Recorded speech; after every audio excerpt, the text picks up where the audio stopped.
I know I said in my first video that went up today that I wasn't gonna do 4 videos in a row, but I completely forgot there was a Godzilla trailer dropping too.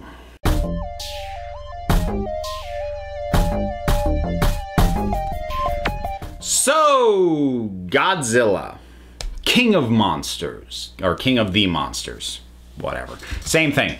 So, I had totally forgotten that this trailer was dropping. I didn't do a review of the 2014, I think it was, Godzilla film.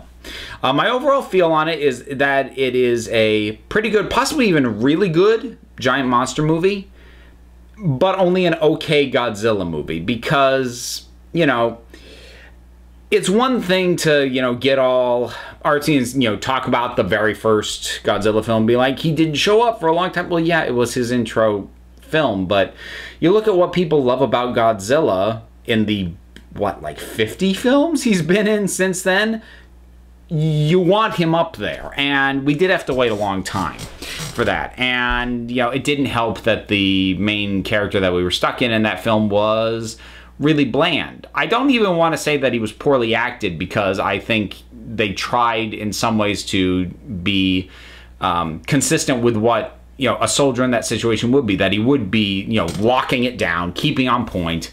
You know, he's not going rogue the way that these things usually do, which, I mean, it's valid as an artistic choice. Unfortunately, it's not quite as interesting to watch. But the last 10 minutes or so were pretty dang kick butt. And this, what this trailer is selling, this new one, is that last 10 minutes much more, which is a good thing to be selling. Now, I do still wonder if Godzilla himself is going to be, I don't want to say minimized, but not get as much screen time as you might otherwise think, because we actually don't even see a ton of him in this trailer. A lot of it is giving us glimpses of all the other monsters, but boy, there's a lot of other monsters in this. I probably missed a few of them even, but we've got Rodan, we've got King Ghidorah, we've got, I think it was Gamera. Like, that one I wasn't expecting. I was like, wow, really?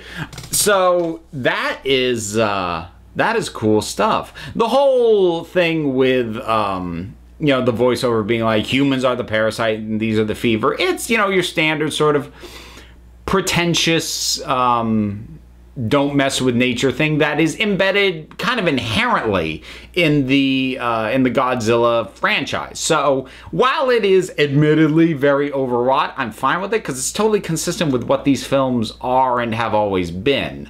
So I'm not even going to criticize it for that. I will just acknowledge that if some people found it like too on the nose and too cheesy, I get it. But that's Godzilla, or at least as far as I'm concerned, that's Godzilla. So we get a bit of our lead character, who I actually even looked up her name before starting, and it has now completely been 11 from Stranger Things, and part of me kind of wanted her to like hold out her hand and like bring down Rodan while having a nosebleed, but yeah, that's now my crossover headcanon fanfiction thing.